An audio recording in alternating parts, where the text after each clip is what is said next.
नमस्कार दोस्तों, कैसे हैं आप सभी ओजांकियन को ओजांग का बहुत बहुत नमस्कार। और आप लोगों से मिलकर मुझे बहुत अच्छा लग रहा है कि हम ये सेशन शुरू कर सकते हैं सभी बिगिनर के लिए, जो 12th कर चुके हैं, जो कॉलेज में हैं, जो जॉब में हैं, उन सभी के लिए सेशन बहुत ज़्यादा इंपॉर्टेंट है। और साथ ही साथ बताऊंगा कि इनके लिए एक जो बैच मैं शुरू कर रहा हूं उसकी क्या खासियत है। कई बच्चों ने पूछा कि ये टारगेट करते हुए जो कॉन्सेप्टर बैच है उसकी क्या खासियत है जो हमारे लिए बहुत इंपॉर्टेंट हो सकती है। तो आज 3 तरह की कैटेगरीज पे मैं फोकस करूंगा। वो सभी जो 12th पास कर चुके हैं उनके लिए एक बेहतरीन विकल्प क्या होगा करियर का। दूसरा, वो जो अभी ग्रेजुएशन में है और सिविल सेवा के बारे में पूछ रहे हैं, क्योंकि मेरे पास सैकड़ों की संख्या में इस तरह के मैसेज आए। और तीसरा, वो जो 2 साल समर्पित कर सकते हैं यूपीएससी के लिए, चाहे वो 28 साल के क्यों ना हो, 26 साल के क्यों ना, और उनको क्यों करना चाहिए, क्या फर्क होता है 1 साल की तैयारी और 2 साल की तैयारी में, और वो लोग जो जॉब में हैं वो किस तरह से अपनी तैयारी को शेड्यूल कर सकते हैं। तो क्या अगर तैयार हैं आज के इस बेहतरीन सेशन के लिए, पेन पेपर लेकर रेडी हो जाइए ताकि हम इस पर अपना काम कर सकें। रेडी हैं दोस्तों? तो हमारा जो पहला टारगेट है कि 12वीं के बाद आप आईएएस की तैयारी के बारे में सोचना चाहिए या नहीं सोचना चाहिए, या अन्य विकल्पों की तरफ जाना चाहिए। दूसरा, अगर आप ग्रेजुएशन में हैं तो आपको क्या करना चाहिए। तीसरा, कि आप कभी भी आप अपने जीवन में 2 वर्ष दे सकते हैं या नहीं दे सकते, और अगर आप जॉब में हैं तो आपको तैयारी का मॉड्यूल क्या लेकर आना चाहिए। तो ये चारों टारगेट्स आज मैं आपसे डिस्कस करने जा रहा हूं। बहुत ही बेहतरीन हो सकता है, आपकी बहुत सी समस्याओं का समाधान निकल सकता है। क्योंकि इस बीच मैंने कई बच्चों की काउंसलिंग की, वो बहुत कंफ्यूज थे, खासतौर पे 12वीं के बाद से और ग्रेजुएशन करते समय कि हमें कब से तैयारी शुरू करनी चाहिए। और इस कंफ्यूजन में उन्होंने अपना बहुत कीमती समय निकालना भी शुरू कर दिया है। और समय आपका बच जाए, समय आपका जो है यूटिलाइज हो जाए, यही मैं लगातार प्रयास करता रहूंगा। और कई बच्चों ने कहा कि सर, जो आपने इंडिया का सबसे यूनिक बैच बनाया है, कॉन्सेप्टर बैच, जो अभी तक का एक बहुत ही ज्यादा फंडामेंटली डिफरेंट बैच है, जो आपकी आवश्यकताओं के हिसाब से बना है, उसका रोड मैप क्या होगा। खासतौर पे जो हमारे ईडब्ल्यूएस बैच में जो एडमिशन भी हो रहे हैं, कल जो हुए, और जो बच्चे जुड़ रहे हैं, उनको भी इस बात को लेकर डाउट था कि इसका रोड मैप क्या होगा और हमें कैसे अपने आप को प्रिपेयर करना होगा, स्टेज 1 और स्टेज 2 में क्या डिफरेंस होता है। तो मैं उसके बारे में आपको बताता रहूंगा, और यहां पर हम लोग अपनी प्रिपरेशन को शुरू करते हैं। तो कितने मेरे स्टूडेंट हैं जो अभी ये मुझे बता सकते हैं कि उनकी अभी रिक्वायरमेंट, वो 12th पास कर चुके हैं या पास करने वाले हैं और सिविल सेवा का जुनून उनके सर पर जो है वो चढ़ा हुआ है। कितने मेरे स्टूडेंट हैं जो अभी सिर्फ मुझे बताएंगे, yes I am in graduation, हम ग्रेजुएशन में हैं, and we are passionately thinking about, thinking नहीं, पैशनेटली, जुनून के साथ मैं सोच रहा हूं कि सिविल सेवा मेरा है। कितने ऐसे हैं जो मुझे अभी सुन रहे हैं और उनका जो एक बेसिक स्ट्रक्चर है वो जॉब में है और उनको तैयारी में दिक्कतें आ रही है, हाउसवाइफ हैं जो अपने परिवार को संभाल रही हैं और उनके ऊपर तमाम तरह की जो है वो दबाव है, और उसके बावजूद सिविल सेवा उनका है। और कितने लोग हैं जिन्होंने सोचा है कि मुझे अपना शून्य से, जीरो से सफर शुरू करना है और मुझे अपना प्रिपरेशन को बहुत स्ट्रांग करके रखना है, जो जानते हैं कि हल्की अधूरी तैयारी यूपीएससी में काम नहीं आती है। शुरू करते हैं इस महत्वपूर्ण सेगमेंट को। सबसे पहले हम स्टेप 1 पे आते हैं। स्टेप 1, आपने 12th कर ली है। जैसे मेरे पास लगभग 20-25 से ज्यादा मैसेज आए कि सर हम 11th में हैं, क्या अभी से मुझे तैयारी शुरू करनी चाहिए। मैं आपको हम मना करूंगा कि सबसे पहले आप अपने बोर्ड एग्जाम पर ध्यान दें। अगर आप बोर्ड एग्जाम पर फोकस करेंगे तो आपके लिए अच्छा होगा। तो जो लोग, मैं पहले बात करूंगा जिन्होंने अभी 12th का बोर्ड एग्जाम दिया नहीं है, वो सिर्फ और सिर्फ अपनी पढ़ाई में न्यूज़पेपर को लेकर आए। राइट, अपनी पढ़ाई में न्यूज़पेपर को, वो एनसीईआरटीज या कोई और बुक ना पढ़ें, सिर्फ न्यूज़पेपर पढ़ें। टीना डाबी ने भी यही काम किया था। टीना डाबी जब 11th क्लास में थी तो उनको अच्छा एक जो है वो गाइडेंस मिला, उनको अच्छे एक जो है फैमिली बैकग्राउंड भी उनका बहुत अच्छा था। तो उन्होंने न्यूज़पेपर को पढ़ना, 2-2 न्यूज़पेपर पढ़ती थी, और मैगजीन्स को पढ़ना उन्होंने शुरू कर दिया ताकि उनका करंट अफेयर्स अपडेट रहे। और जो समसामयिक रूप से देश और विदेश में जो कुछ भी चल रहा है जिसमें भारत इन्वॉल्व है, उसको उन्होंने पढ़ना शुरू कर दिया था। 12th के बाद जैसे ही वो ग्रेजुएशन में आती हैं, उन्होंने अपनी एक गंभीर तैयारी शुरू कर दी थी फर्स्ट ईयर से ही, और फाइनल ईयर में आकर उन्होंने जो है उसको ब्रशअप किया, बहुत अच्छे से ब्रशअप किया। 2 साल 3 साल उन्होंने पीछे बैकग्राउंड तैयार किया, और उन्होंने फिर 1 साल लगाया ताकि अपना एस्से, अपनी आंसर राइटिंग, अपना जो वे ऑफ डिलीवरी है उसको उन्होंने सुधारा। और आप जानते हैं कि इतिहास फिर क्या है, और जो है वो इस तरह का ड्रीम आप भी देखते हैं कि मुझे भी ये मौका मिले।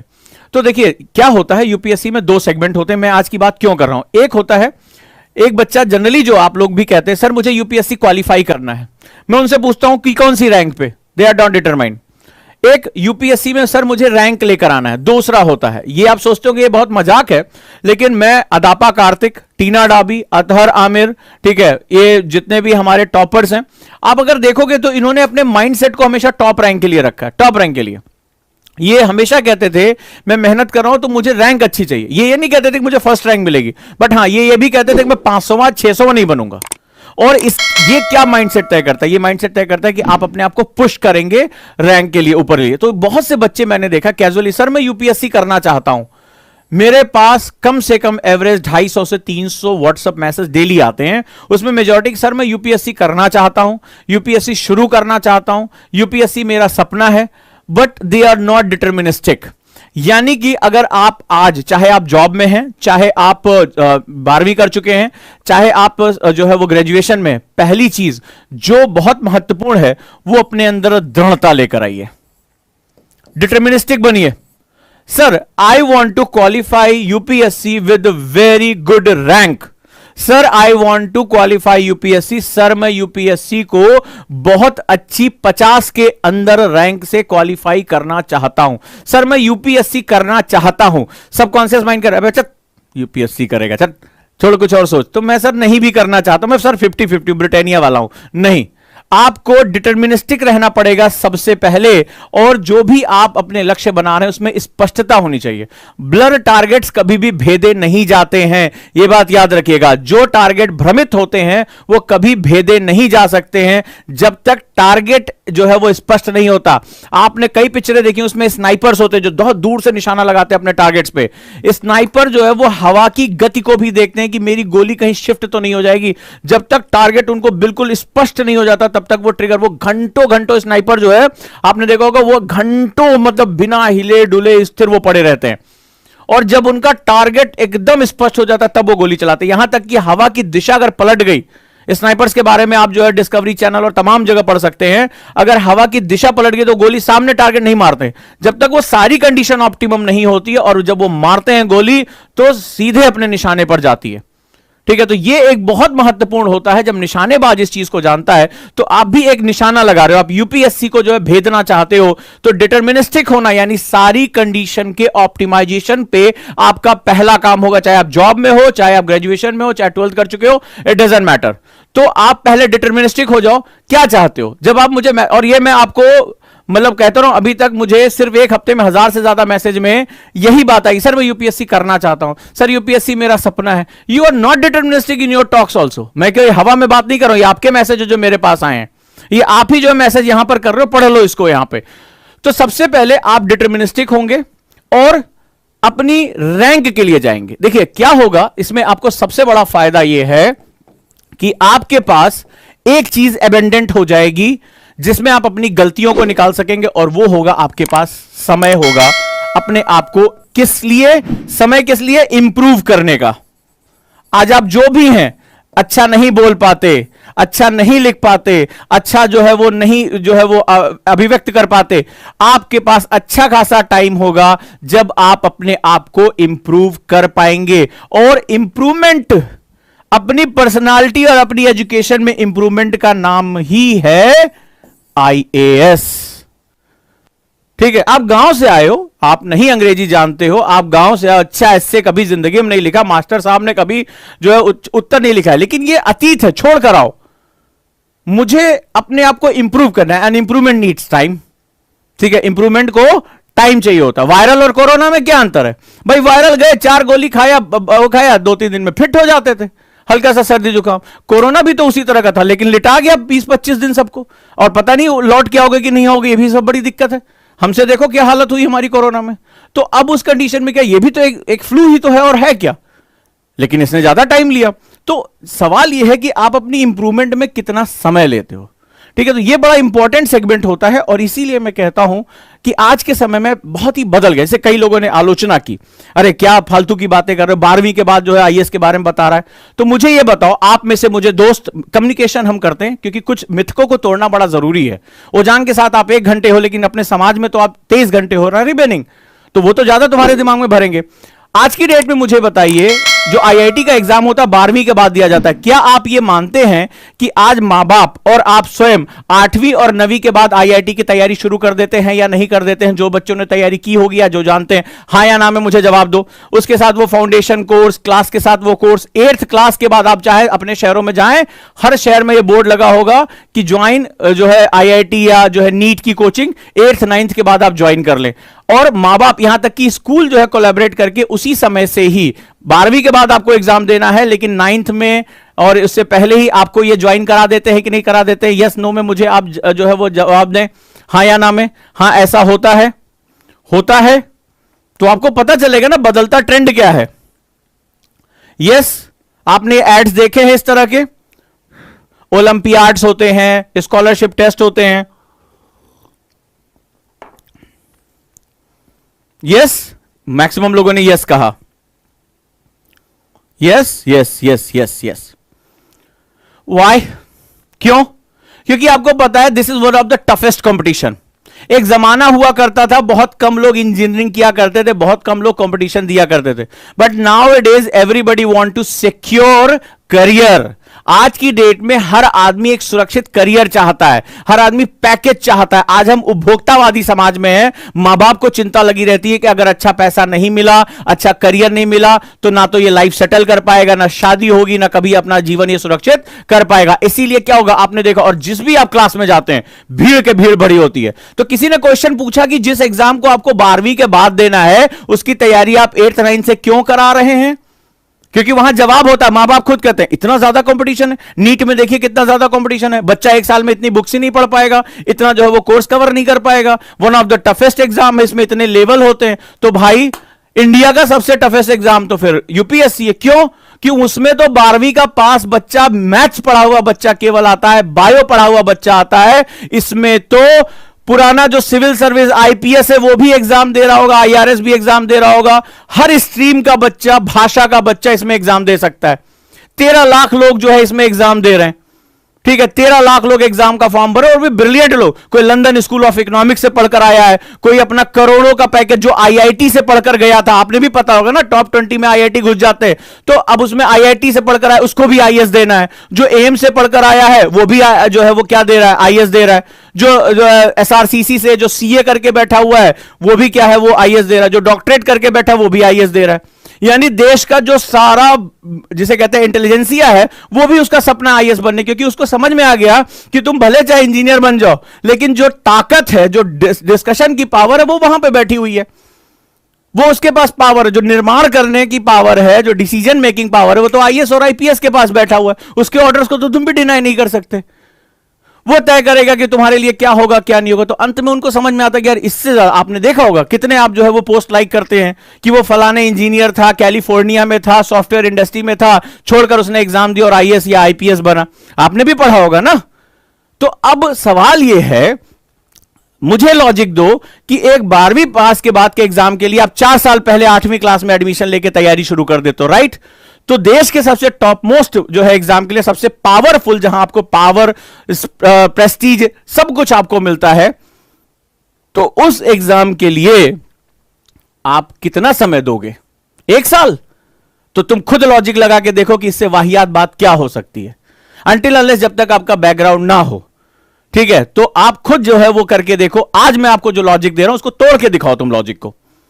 और जब तुम 1 साल के लिए आते हो और जब तुम्हें पता चलता है तुम्हारा प्री भी तैयार नहीं हुआ, तो 50% बच्चे, जो मैंने आपको पहले बताया था कि 13 लाख लोग फॉर्म भरते हैं, 6 लाख लोग सेंटर नहीं जाते डर के मारे। ये वही होते हैं जो अपना 1 साल, पूरा 1 साल पैसा, एफर्ट लगाते हैं और डर के मारे एग्जाम छोड़ देते हैं। तो याद रखिएगा कि यूपीएससी देश का सबसे प्रतिष्ठित एग्जाम है, सबसे महत्वपूर्ण एग्जाम है। आगे चलकर पूरा जीवन आपका लाइमलाइट में रहेगा। और इस एग्जाम को इस समय देश का मतलब टॉप मोस्ट ब्रेन भी तरस रहा है कि मुझे इसके अंदर जाने का मौका मिले। हर क्षेत्र से, कि आईआईटी में तो केवल मैथ्स वाला जा रहा था, नीट में केवल बायो वाला जा रहा था, इसमें तो हर क्षेत्र, हर स्ट्रीम, हर जो है भाषा का जो है बच्चा इसमें प्रवेश कर सकता है। तो इसका मतलब है कि इसकी तैयारी के लिए मुझे ज्यादा समय देना पड़ेगा, ज्यादा एफर्ट लगाना पड़ेगा और डे वन से डिटर्मिनिस्टिक और प्लानिंग के साथ चलना पड़ेगा। मुझसे बच्चों ने सबसे गलत सवाल पूछा, सर सोच रहे हैं पहले ये कर लें, फिर सर सोच रहे हैं कि उसके बाद वो कर लें, फिर सोच रहे हैं सर आईएएस हम दे देंगे उसके बाद। जिंदगी में आपको एक प्लान करके चलना पड़ता है। करियर काउंसलिंग की सबसे खास बात होती है, आप ये सोच रहे थोड़ा सा ये पालेंगे, सर सोच रहे पहले आईआईटी दे दें और फिर जो है देखेंगे नहीं होगा तो फिर आईएएस की तैयारी देख लेंगे। तुमने क्या मजाक समझ रखा है यूपीएससी को? फॉर ग्रांटेड है कि कुछ भी करेंगे, मुंह उठाएंगे चले जाएंगे। तो उसमें तो भले चाहे 2 स्तर हो, इसमें 3 स्तर होते हैं, घोड़े खुल जाते हैं अच्छे अच्छों के। प्री के बाद मेंस, मेंस के बाद इंटरव्यू। तो आपको हर स्टेज पे जो है वो तैयार होना पड़ता है। और इंटरव्यू कोई ऐसा नहीं कि 1-2 आदमी ले रहा है, देश का एक बोर्ड होता है, देश के सबसे इंटेलेक्चुअल लोग बैठते हैं, छान के किनारे कर देते हैं, वहां 275 नंबर के लिए तुम्हारी ऐसी तैसी कर देते हैं। तो हर एक स्टेज पे तुम्हें प्रिपेयर करना पड़ता है। और मजेदार बात है, किसी स्टेज पे फंसे तो अगले स्टेज पे जो है तुम फिर वो जीरो से ही तुम्हें शुरू करना पड़ेगा। तो इसलिए आपको यहां जो मैं बात करने, बहुत से मेरे पास मैसेज आए, मुझे लगा आप लोगों के अंदर इतनी गलत धारणा है इस एग्जाम को लेकर कि आप लोग जो है वो नहीं कर पाओगे। और इसमें सबसे मजेदार भूमिका कौन निभा रहा है? वो जो तुम्हारे वृद्ध बड़े भैया है या चाचा ताऊ है, जिन्होंने कभी एक आध अटेम्प्ट गलती से दिया होगा, और उनके समय की जो धारणा है वो यहां पर आ रही है। समझना होगा कि 10 साल पहले कंपटीशन क्या था और 10 साल बाद आज कंपटीशन क्या है, या आप जब आज 2 से 3 साल बाद आएंगे तो कंपटीशन क्या होगा। ठीक है, इस तरह की आपको चीजें समझनी पड़ेंगी। तो ये सबसे ज्यादा भ्रम फैला रहे हैं। सो प्लीज, जो भी आप लोग तैयारी कर रहे हैं, अपने आप को, मुझसे क्वेश्चन पूछा गया तो आप कम से कम 2 to 3 ईयर्स टाइम दीजिए। मुझे आज तक कोई माई का लाल ऐसा नहीं मिला जो कह दे कि मैंने आज तैयारी शुरू की और आज से 365वें दिन मैंने यूपीएससी क्रैक कर दिया। कोई नहीं मिला। पहले अटेम्प्ट में जिसने क्रैक किया, वो भी आप लोग शायद सुनते होंगे, मैं निजी तौर पर जानता हूं, उसने अपनी 11वीं 12वीं या ग्रेजुएशन फर्स्ट ईयर से उसने अपने आप को प्रिपेयर करना शुरू कर दिया था। वो जब आया तैयारी करने तो वो अननोन नहीं था कि चलो आज लक्ष्मीकांत खरीद के लेकर आते हैं, तिलक लगाते हैं, उस पर पूजा पाठ करते हैं, ओम लिखते हैं और आज शुरू करते हैं। वो पढ़ चुका है। वो लास्ट ईयर जाकर अपने आप को ब्रशअप करता है, वो अपनी कमियों को छांटता है, अपने टीचर के साथ डिस्कशन करता है कि सर मुझे इसमें इंप्रूवमेंट क्या करना है, तब ये चीज उसकी होती है। लेकिन आप क्या होता है, यूट्यूब पे जाते हो, फलाना वीडियो देख लेते हो, अरे वो भैया 1 साल में आईएएस बन गया। मुझे कई बच्चों ने कहा सर वो फलनवा 1 साल में आईएएस बन गया था। तुम्हें उस फलनवा का उसकी ग्रेजुएशन या उसके स्कूल टाइम से मेहनत नहीं दिखाई पड़ रही थी कि वो उस समय से अखबार पढ़ रहा था। जब तुमने आज पहली बार जीवन में द हिंदू मंगाया, तब से वो 3 साल से अखबार पढ़ता चला आ रहा है, उसको न्यूज के बारे में अपडेट है, वो क्वेश्चन करता चला आ रहा है, वो जो है वो बुक्स बेसिक पढ़ता चला आ रहा है, वो एनसीईआरटी अपना ग्रेजुएशन फर्स्ट ईयर में खत्म कर चुका था। तुम तो आज जो है वो डिस्कशन कर रहे हो पुरानी वाली खरीदे या नई वाली खरीदे, तो तुम कंपैरिजन नहीं कर सकते उसको, राइट। तो आपका जब भी है, हाँ, जो आपने ये अभी अभय गुप्ता ने लिखा साफिन हसन, कोई भी हो, आप उसके साफिन हसन को व्यक्तिगत आप मिलिए, आप उनको कहिए कि सर एक्चुअली में जब आप वहां थे तो इन्होंने, आप इनके बारे में ध्यान से पढ़ा, इन्होंने एक जगह लिखा हुआ है कि अपने ग्रेजुएशन टाइम से इन्होंने तैयारी शुरू कर दी थी। इन्होंने कहा था कि मेरे टीचर्स मुझे लाइब्रेरी में बहुत हेल्प किया करते थे। ठीक है, आप पढ़िए उनको, उनके बारे में ढंग से, सेमिनार्स बस सुनिए कि ये पहला अटेम्प्ट निकाल दिया। पहला अटेम्प्ट अलग चीज होता है, लेकिन पहले अटेम्प्ट के पीछे का समय वो एक अलग चीज होती है। ठीक है, तो वहां उनके टीचर्स जो है बहुत हेल्प किया करते थे, वो उसमें पढ़ा करते थे और फाइनल स्टेज में जाने से पहले वो प्रिपेयर हो चुके थे। क्लियर है, मैं आपसे वो कह रहा हूं जो बहुत इंपॉर्टेंट है। तो अगर आप 12 पास कर चुके हैं, अगर आप जो है वो इसके बाद जाना चाहते हैं, तो मुझे ख्याल से अगर आप ग्रेजुएशन फर्स्ट ईयर में, second year, this is the best time to start. Best time तो कभी भी है, लेकिन जब भी आप करें तो आप हमेशा अपने आप को 2 से 3 साल का समय दें। इसका फायदा मैं बताता हूं और उसके जो है वो दूसरे सेगमेंट्स के बारे में बताता हूं। कई बच्चों ने कहा सर 1 साल में, 1 ईयर, भाई आज के समय में इंस्टा रील का जमाना है, 15 सेकंड में वीडियो चाहिए, बीटा का जमाना है, आज के समय में मैगी का जमाना है, इंस्टेंट नूडल्स का जमाना है, फास्ट फूड का जमाना है, हर चीज हम जल्दी जल्दी चाहते हैं। जब 1 ईयर आप तैयारी में आप आते हो तो क्या होता है, जैसे ही टीचर पढ़ाना शुरू करता है या आप पहली बार लक्ष्मीकांत, फलाना ढिकाना, सुभाष कश्यप, कई बुक्स को रिवाइज करना, 1 साल का समय आपका प्रेशर दे जाता है। फिर क्या होता है, आप आधी अधूरी तैयारी करते हो और आपको स्ट्रेस होने लगता है, यार इस बार मेरा सिलेक्शन नहीं होगा। फिर आपसे गलतियां होती है, आप वापस दोबारा शुरू करते हो। दोबारा वापस शुरू करना सबसे कठिन काम होता है। यहां पर सबसे बड़ी गलती यही हो जाती है। जब आप 2 से 3 साल अपने आप को कूल और काम होकर देते हो तो आप सीखने के लिए पढ़ते हो कि this is my first year, और फर्स्ट ईयर में मुझे बेसिक्स अपने क्लियर कर लेने, अपने कॉन्सेप्ट, अपने फंडामेंटल्स मुझे क्लियर कर लेने हैं, मुझे नोट्स बनाना सीख लेना है, साइनॉप्सिस बनाना सीख लेना है, मुझे जो है फ्लैश कार्ड बनाना सीख लेना है, मुझे अपने अगले साल यानी जिस साल मुझे प्रेशर होगा या तीसरे साल मुझे प्रेशर होगा मुझे उसकी तैयारी कर लेनी। ग्रेजुअली चलता है, बिना प्रेशर के वो सीखता है। फिर जब ये अगले स्टेज में जाता है सेकेंड ईयर, तो यहां पर ये नेक्स्ट स्टेज यानी मेंस की तैयारी करता है, अपने उस जो सीखी चीजों को डिलीवर करता है। और फिर जब थर्ड ईयर में जाता है तो वो अपनी पर्सनालिटी को डेवलप करना, मैं बोलूंगा कैसे, मेरे से आंसर राइटिंग में जो गलतियां हो रही, ऐसे मेरा अच्छा नहीं जा रहा है, उसको इंप्रूवमेंट करता है, एक्सपर्ट एडवाइस लेता है और वो क्रैक कर देता है। ये काम बिना प्रेशर के होता है। यूपीएससी में जो सबसे बड़ा दिक्कत आती है, जिसको अभी आप समझ ही नहीं पा रहे हो, वो होता है प्रेशर। ये इस हद तक होता है कि नर्वस ब्रेकडाउन तक लोगों का हो जाता है, लोग अजीबोगरीब बिहेव करते हैं। ये 6 लाख लोग जो एग्जाम छोड़ देते हैं, या 83,000 वो लोग जो फर्स्ट पेपर देने गए और सेकंड पेपर देने ही नहीं गए, छोड़कर भाग गए, ये वही थे।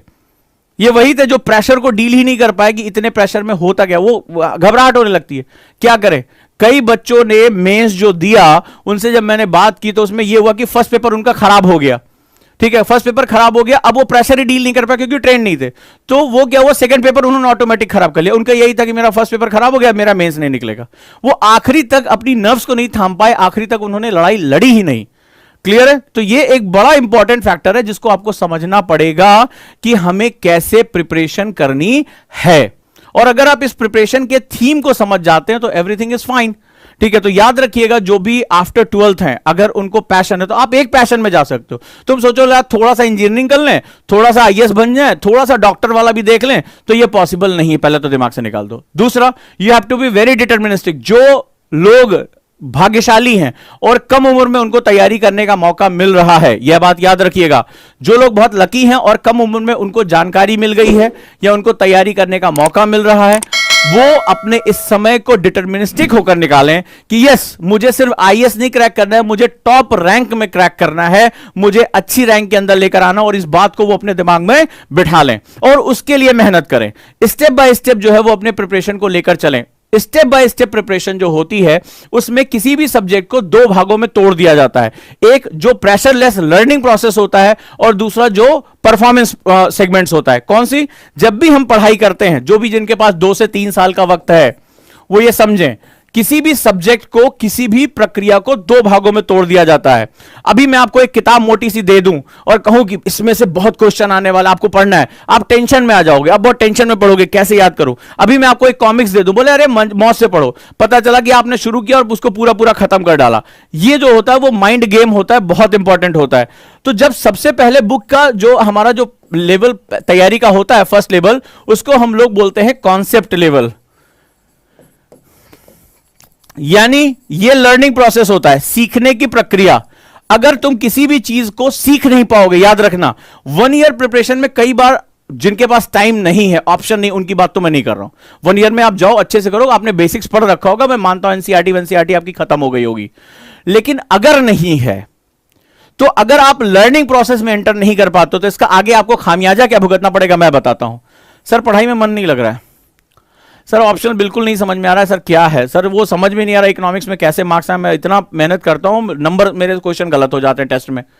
तो क्या होता है, जो अरुचि पैदा होती है, जो इंटरेस्ट लैक हो जाता है, वो यहां पर आएगा। अगर आप लर्न किसी चीज को नहीं कर पाते हो, उसकी बारीकियों को सीख नहीं पाते हो, तो आपका एक अरुचि पैदा होगी, आप डिसइंटरेस्ट आपका आएगा, और जैसे डिसइंटरेस्ट क्रिएट हुआ वैसे ही आप और आपका सब्जेक्ट बिल्कुल जो है वो तलाकशुदा हो जाओगे, एक दूसरे से अलग हो जाओगे। फिर कभी भी उसको तुम ग्रैब नहीं कर पाओगे, फिर तुम कंप्रोमाइज करोगे। कभी हाथ पैर मार के सिलेक्शन हो भी गया तो 700वीं रैंक, 800वीं रैंक, क्या करोगे उसको, एक रिग्रेट में रहोगे। हाँ बता दोगे हाँ मेरा सिविल सर्विसेज निकल गया है गांव देहात में, ठीक है, लेकिन अपना अंडमान निकोबार सर्विस पा जाओगे, कहीं दूर दराज बैठोगे। लेकिन जो तुमने अभी ड्रीम देखा है, जो तुम्हारे पास मौका है अच्छा करने का, वो ये है कि मुझे अपना बेस्ट परफॉर्म करना है, मुझे इंडिया में टॉप जाना। लोग मेरी फोटो लगाएं यार अपनी डीपी पे, मेरा जो इंस्टाग्राम के फॉलोअर्स अपने आप मिलियन में पहुंच जाए, मेरी फोटो लगा लगा के वो लोग रहे। ये आपके अंदर एक पैशन अभी से होना चाहिए। एंड जो सेकेंड रीडिंग होती है, सेकेंड स्टेज में जो हमारी तैयारी होती है, उसको हम लोग बोलते हैं परफॉर्मेंस। परफॉर्मेंस प्रिपरेशन, यानी कि जो आपने सीखा है उसको परफॉर्म करना। यूपीएससी में दो चीजें बड़ी इंपॉर्टेंट होती है, यानी मैं अच्छा आंसर लिख सकूं, टीचर ने क्वेश्चन पूछा मैं तुरंत जवाब दे सकूं। कई बार बच्चों ने कहा सर मुझे आपने क्वेश्चन पूछा था, मेरे सर यहां था, यहां यहां यहां, तो क्या करूं, तुम्हारे मुंह में हाथ डाल के निकालूंगा? नहीं, तुम्हें इसको बोलना पड़ेगा। इंटरव्यू बोर्ड में बोलोगे सर मेरे यहां है, अभी आपने जो पूछा सर मेरे यहां है, ये देखिए चीन वाला मुद्दा यहीं पे बैठा हुआ है, नहीं काम करेगा ना तुम्हारे लिए। वो जो तुम सही शब्दों में उसको इस्तेमाल करोगे, सही भाषा के साथ इस्तेमाल करोगे, या अच्छा आंसर जो लिखोगे, दबाव में आंसर लिखोगे, सिर्फ वही परफॉर्मेंस तुम्हारी इसके साथ चेक होती है।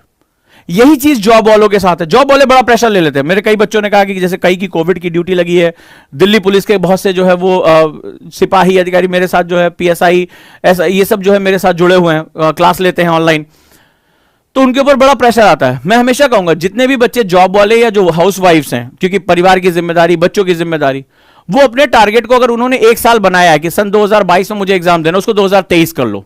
इसके पीछे एक लॉजिक है कि आपको पढ़ने के लिए 4 घंटे से ज्यादा समय नहीं मिलेगा। तो जो आपको कॉम्पिटिटर, आप अगर उसके जो है वो अगेंस्ट की जो 8 घंटे 9 घंटे पढ़ रहा है, आप सोचो उसके बराबर पहुंच जाओगे, तो वहां पर आप बेवजह प्रेशर ले लोगे और फिर क्या होता है, आपका डिस्ट्रैक्शन क्रिएट होता है। अरे हमसे नहीं हो पा रहा, बहुत टफ है, मेरा तो अभी तक हिस्ट्री नहीं पूरी हुई, एग्जाम सर पे आ गया, ज्योग्राफी पूरी नहीं हुई है। तो उसमें क्या होगा, अपना टारगेट बढ़ा दो। और जब तक याद रखना, ये मेरी बात, आप चाहे एक आध अटेम्प्ट खराब करके सीख लो, मेरा कुछ नहीं जा रहा है, मेरा काम समझाना है। जब तक आप लर्न नहीं करोगे तब तक आप परफॉर्म नहीं करोगे यूपीएससी में। उसका कारण है, यूपीएससी कोई रटे रटाए क्वेश्चन नहीं पूछता कि पिछले 5 सालों के मुख्य परीक्षा के क्वेश्चन उठा के दे दिया, आपने कुंजी पढ़ ली और आप जो आईएएस बन गए। हमेशा वहां इंटेलेक्चुअल क्वेश्चन पूछे जाते हैं, हमेशा डिबेटेबल क्वेश्चन पूछे जाते हैं, जहां आपकी खुद की जो है इन्वॉल्वमेंट इंपॉर्टेंट होती है, आपके अपने तर्क रखने की बात आती है, आपसे नए नए विवादों में प्रवेश करने की बात होती है, आपसे आलोचनात्मक टिप्पणियां करने की बात होती है। क्वेश्चन पूछ लिया कि क्या कोरोना काल में डब्ल्यूएचओ अपनी भूमिका के साथ न्याय कर पाया, क्वेश्चन तुमसे पूछ लिया कि जो कोरोना टाइम आया उसमें डब्ल्यूएचओ की जो रोल था, डब्ल्यूएचओ को जो काम करना चाहिए था, क्या उसको जस्टिफाई कर पाया? अब उसने क्या को पहले लगा दिया। क्वेश्चन में एक छोटा सा आपसे एग्जांपल लेता हूं, क्या जस्टिफाई कर पाया, क्या न्याय संगत कर पाया? अब क्या का मतलब, वो ये भी नहीं कह रहा है कि हां कर पाया, या वो ये भी नहीं कह रहा है कि नहीं कर पाया। It's you who will take the decision कि भाई मुझे निगेटिव लिखना या पॉजिटिव लिखना। अब ये तुम सोचो कि मैं सर दोनों लिख दूंगा, तो 150 वर्ड जो होता है वो सिर्फ 15 लाइनें होती हैं। अगर आप औसतन 10 वर्ड एक लाइन में लिखते हो तो 15-16 लाइन से ज्यादा आप नहीं लिख पाओगे। अब 15-16 लाइन में आप डब्ल्यूएचओ जैसी संस्था और उसके द्वारा किए गए कार्यों में दोनों पक्ष नहीं रख पाओगे। तो तुम्हें डिसाइड करना होगा कि मुझे एक तरफा जाना है, और जो भी मैं जाऊंगा मैं उसके पीछे अपने आर्ग्यूमेंट्स दूंगा, चाहे हां और चाहे ना। वो कह रहा है कि जो भी कहो उसके पीछे अपने आर्ग्यूमेंट्स रख दो और फैक्ट बिल्कुल प्रॉपर रखो।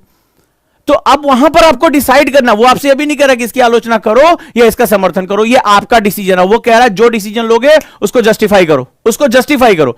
यानी क्वेश्चन का कोई रटा रटाया पैटर्न नहीं है, यूनिवर्सिटी वाला नहीं है, यहां आपको जस्टिफाई करना पड़ेगा। यस, मैं जो कह रहा हूं उसके पीछे ये मेरे फैक्ट्स अवेलेबल है, चाहे मैं पॉजिटिव करूं और चाहे मैं नेगेटिव करूं। अब आप सोचो कि इस लेवल का इंटेलिजेंट जो आपको क्रिएट करना है, इस लेवल तक आपको जो जाना है, उसके पीछे कितनी लंबी सोचने की प्रक्रिया, समझने की प्रक्रिया और सीखने की प्रक्रिया, कितनी लंबी सोचने की प्रक्रिया, समझने की प्रक्रिया और सीखने की प्रक्रिया शामिल है।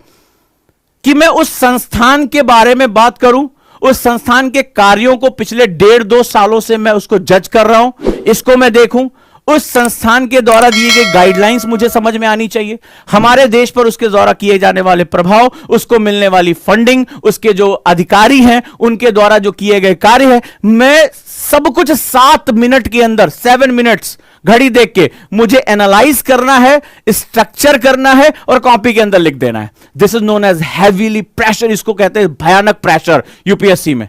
7 मिनट में मुझे क्वेश्चन में डिसाइड करना है कि मैं पक्ष में लिखूंगा, विपक्ष में लिखूंगा। मेरा दिमाग पैरेलली उसके आर्ग्यूमेंट्स, क्या क्या वो जो है वो आर्ग्यूमेंट्स मेरे होने चाहिए, किस क्रम में होने चाहिए, और पर सोचने के साथ साथ मैं लिख के उसको कंक्लूड कर दूं 7 मिनट्स के अंदर। 7 मिनट्स, अंदाजा लगाइए क्या हाई प्रेशर रहता होगा, क्या हाई प्रेशर रहता होगा वहां पे। सो ये कोई एक दिन में नहीं आता है, एक साल में नहीं आता। It's need a lot of gradual pressure, इसको लर्न करना पड़ता है। इसीलिए मैंने कहा if you skip this module, आपने लर्निंग प्रोसेस को मिस कर दिया, आप परफॉर्मेंस स्टेज पर कभी जा ही नहीं पाएंगे। फिर आप कहते हैं कि सर यूपीएससी बड़ा कठिन है, सर यूपीएससी समझ में नहीं आता, सर थोड़ा सा मामला जो है खराब लग रहा है। सो आपको क्या करना पड़ेगा, you have to take time, आपको चीजों को बार बार पढ़ना पड़ेगा। तो आज के बाद से जब भी आप परफॉर्म करें तो इस तरह से कुछ कुछ परफॉर्म करें। जैसे जैसे मैंने जो है वो कॉन्सेप्टर बैच बनाया, तो कॉन्सेप्टर बैच में मैंने इस चीज को, आप लोग भी इसको कॉपी कर सकते हैं, आप लोग भी अपनी पढ़ाई में इसको लागू कर सकते हैं। तो कॉन्सेप्टर बैच में मैंने इसको 2 साल का प्रोग्राम, लोगों ने कहा ये 2 साल का प्रोग्राम क्या होता है, अंडर ग्रेजुएट स्टूडेंट के लिए क्यों प्रोग्राम बना रहे हो? तो उसके पीछे मैंने यही लॉजिक रखा। The first is you learn how to learn. आप पहले स्टेज में सीखते हो कि लर्न सीखते कैसे हैं, स्किल्स डेवलप करते हो, और फिर अगले स्टेज में जाके आप उसको परफॉर्म करते हो, पूरी तरह से परफॉर्म करते हो। क्या हुआ? फर्स्ट स्टेज जो हमारे फंडामेंटल सब्जेक्ट्स को, फंडामेंटल आगे जितने भी सब्जेक्ट्स आएंगे, चाहे आईआर हो, इंटरनल सिक्योरिटी हो, फलाना ठिकाना, ये इन्हीं के डेरिवेटिव्स होते हैं, इन्हीं के व्युत्पन्न होते हैं। अगर आप ये फंडामेंटल 5 सब्जेक्ट्स को बेसिक, बिल्कुल बेसिक का मतलब छोटे छोटे ब्लॉक्स में तोड़कर लर्निंग प्रोसेस में आप नहीं सीख पाते, आर्गुमेंटेटिव प्रोसेस में नहीं जा पाते, तो आप कभी भी जो है वो आगे चलकर इनके डेरिवेटिव्स क्रिएट नहीं कर पाओगे, जिसको हम लोग मेंस मुख्य परीक्षा कहते हैं।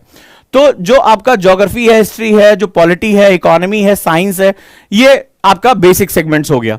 इसके साथ साथ आपको कुछ स्किल्स जरूर सीखनी होगी, याद रखिएगा, कुछ स्किल्स का आपको मास्टर बनना पड़ेगा। जैसे कई बार हमें लगता है कि सिलेबस को पूरा कर लिया, कुछ किताब को पढ़ लिया और भाई हम आईएएस बनने के लिए तैयार हो गए। सॉरी, मैं यहां पर आपसे एक बहुत बड़ा सॉरी बोलूंगा। उसका रीजन यह है, UPSC is not exam, UPSC is a war. UPSC एक परीक्षा नहीं, यूपीएससी एक युद्ध है। परीक्षा तो तब होती है जहां इज्जत के साथ एक सीट के लिए 4 लोग हो, 4 में से एक बेस्ट कैंडिडेट को लेकर चले गए तो परीक्षा कहलाती है। जब एक सीट के लिए 1300 लोग हो ना, तो वो परीक्षा नहीं, वो वॉर होती है। और वॉर में हमें हर तरह से चीजें, वॉर में सिर्फ हौसला, हिम्मत नहीं काम करती है, आपकी रणनीति, आपका वॉर स्ट्रेटजी, आपके हथियार कितने अच्छे हैं, हथियारों पर आपका प्रशिक्षण कितना है। अगर ये नहीं रहेगा तो अपनी जान नहीं बचा पाओगे, सिर्फ फोटो के फ्रेम में नजर आओगे, तो यहां पर भी आप फेलियर के रूप में आ जाओगे। तो स्किल्स में जैसे नोट्स बनाने का, अब कई बार नोट्स को बहुत हल्के में हम ले लेते हैं, अरे यार वो ऐसे लाइन बाय लाइन लिखना, ये नोट्स बनाना, सबसे गलत बात ही होती है। नोट्स बनाने में और नोट्स को पढ़ने में आपका बहुत टाइम कंज्यूम होता है। इस पूरी प्रक्रिया में तुम्हें समझ में आ गया होगा कि प्री मेन सेंटर में मेरे पास इतना टाइम है कहां कि मैं लाइन बाय लाइन पहले किताब पढ़ूं, फिर उससे नोट्स बनाऊं, फिर उसको दोबारा वो मोटा सा बल्कि सा बन गया, मैं इसको दोबारा, इज इट पॉसिबल? 2 एग्जाम्स के बीच में, पेपर 1 पेपर 2 के बीच में हार्डली 3 घंटे का गैप है, इतनी मोटी तुम्हारी कॉपी है, तो उसको रिवाइज कर पाओगे? कभी नहीं होगा। So you have to learn smart note making methods. आपको बहुत स्मार्ट तरीके से synopsis, thought mapping, flash card आपको बनाना सीखना पड़ेगा। So these are the skills जिसको हम कोचिंग इंडस्ट्री में अवॉइड कर देते हैं, but this is one of the most important part, which is the most time consuming part and which is a most result oriented part. ये सबसे ज्यादा जो है रिजल्ट यही पैदा करता है, सबसे ज्यादा समय यही खाता है। कितने लोग हैं जो किताब में वापस जाकर जो है आज मुझे रिवाइज करना, आज मैं बिपिन चंद्रा पूरी पढ़ के रिवाइज कर दूंगा? कोई नहीं कर सकता, नोबडी कैन डू इट। आप अपने नोट्स को अपग्रेड कर सकते हो, so you have to find out the way. दूसरा, बुक्स को पढ़ना। अब जैसे कल ही मैंने अपने जो है कॉन्सेप्टर बैच के बच्चों को बताया, 5 किताबों के नाम बताए कि अभी आपको फर्स्ट ईयर में ये किताबें पढ़नी है जो आपको फाइनल ईयर में बहुत काम आएंगी, एथिक्स के पेपर में बहुत काम आएंगी। ठीक है, ये बेसिक जो रीडिंग्स है, बुक्स कैसे पढ़ते हैं, बुक्स को कैसे पढ़कर उसको ऑप्टिमाइज करते हैं, इसके बारे में मैंने बताया। सबसे इंपॉर्टेंट है टाइम मैनेजमेंट। आप भी जानते हैं कि समय ही आपको बनाएगा, समय आपको खत्म कर दे। और ज्यादातर लोग भिड़ इस बात के लिए, सर हमसे नहीं पढ़ाई हो पा रही है, सर हमसे रेगुलरिटी नहीं आ रही, यही क्वेश्चन आप पूछते हैं ना। टाइम मैनेजमेंट की डिफरेंट विधियों को अलग अलग स्टूडेंट पे लागू करना, यह सबसे इंपॉर्टेंट है। याद करने की स्मार्ट टेक्निक, जब ये बंडल बढ़ेगा ना, geography, history, polity, IR, internal security, ethics, ठीक है, इकोनॉमी, साइंस, टेक्नोलॉजी, स्पेस, जब ये जो है world history, Indian history, ancient history, जब ये बोझ बढ़ेगा, तब वहां पर आपको मेमोरी की स्मार्ट टेक्निक्स पता होनी चाहिए। मुझे इसको क्विकली कैसे याद करना। मेरी क्लास में बच्चा एक भी शेड्यूल गलती नहीं करता, गलती करता ही नहीं है। उसको शेड्यूल मैंने सिखाया ही नहीं, मैंने उसको तो जो है वो इसकी इतनी अच्छी मेमोरी मेथड की, उसको जैसे ही बोला 10वें शेड्यूल में क्या खटाक से आंसर आ गया। तो आंसर सही देना ज्यादा इंपॉर्टेंट है, तो उसके लिए स्मार्ट मेमोरी मेथड्स होने चाहिए। और सबसे महत्वपूर्ण है कि व्यक्तित्व विकास की जो है वो तकनीक आपको पता होनी चाहिए। पर्सनालिटी डेवलप कैसे करना है, इसमें सब कुछ है। जैसे मैं मेडिटेशन की क्लास ले रहा हूं, तो मेडिटेशन की क्लास मैं क्यों ले रहा हूं, मुझे जरूरत क्या है मेडिटेशन की? भाई मेरा भी आधा घंटा 1 घंटा उतना ही महत्वपूर्ण है। मुझे पता है कि स्ट्रेस, एंगर, आपका दिमाग भटक रहा है, विचार आ रहे हैं, अगर आप इसको ट्रैंकुल करना नहीं सीखोगे तो आप कभी भी जो है व्यक्तित्व विकास नहीं कर पाओगे। तो भाई मेरे सामने मेरी किताब खुली हुई है और मेरा दिमाग भटक रहा है, पता नहीं क्या होगा यार, पता नहीं उसने कैसे बोल दिया, किसी का ब्रेकअप हुआ है, अरे वो मुझे छोड़ के चली गई, वो छोड़ के चला गया, मैं उसकी ऐसी अब किताब आपके सामने रखी है, आप पढ़ाई नहीं कर पा रहे हो, ठीक है, किसी ने कुछ बोल दिया, पता नहीं यार फूफा जी ने ऐसे कैसे बोल दिया, अब मैं नहीं करूंगा, ये करूंगा, आपका समय जा रहा है। अगर आपको अपना दिमाग कंट्रोल करना, कॉन्सेंट्रेट होकर पढ़ना, इमेजिनेशन को अच्छा करके रखना अगर आप नहीं सीख पाते हो तो वो निकल जाएगा। और हम यहां पर अपनी एकेडमी में कॉन्सेप्टर बैच में यही काम कर रहे हैं कि एजुकेशन मतलब बारीक से, अगर मैं भूगोल शब्द का इस्तेमाल करता हूं तो भूगोल क्यों कहता हूं यह बड़ा जरूरी, और भूगोल सिविल सर्वेंट को क्यों पढ़ना है यह तक बताता हूं, एक एक चीज, तो उससे आपका इंटरेस्ट डेवलप होता है, ये सब्जेक्ट मेरे लिए कहां काम आएगा, आगे चलकर करियर में मैं कहां इसको लेकर जाऊंगा, ठीक है, इस शब्द का मतलब क्या होता है, अगर मैं सेलेस्टियल बॉडी खगोलीय पिंड शब्द का इस्तेमाल कर रहा हूं तो उसके पीछे क्या लॉजिक है और क्या कारण है कि मनुष्य खगोलकी में बहुत ज्यादा अभी एक्सप्लोर नहीं कर पाया है। तो उन सब चीजों, इससे आपका एक इंटरेस्ट डेवलप होता है, अच्छा मेरे कॉन्सेप्ट क्लियर हो रहे हैं, ठीक है, आर्ग्यूमेंट्स में क्लियर कर रहा हूं, और जब आप इस स्किल्स को सीखते तो आपके अंदर हौसला बढ़ता है, मेरा दिमाग ट्रैंक्विल है, शांत है, एकाग्र है, फोकस है, मैं अच्छे नोट्स बनाता हूं, बुक्स पढ़ने का मुझे तरीका पता है, मेमोरी मेथड्स मुझे पता है। आपका कॉन्फिडेंस जब बढ़ेगा, जिस दिन आप कहते हैं ना कि सर आत्मविश्वास कैसे लेकर आए, जितना ही ज्यादा आपकी स्किल्स बढ़ती जाएगी आपका आत्मविश्वास अपने आप बढ़ेगा, आपको समझ में आ जाएगा कुछ दिन बाद, यस मैं अपने कॉम्पिटिटर से बहुत आगे हूं। इसी का नाम है कॉन्सेप्टर बैच। और इसके बाद आप आ जाते हैं सेकेंड लेवल पे, जहां पर आप मेंस के पेपर्स को कवर करते हैं। क्लियर है?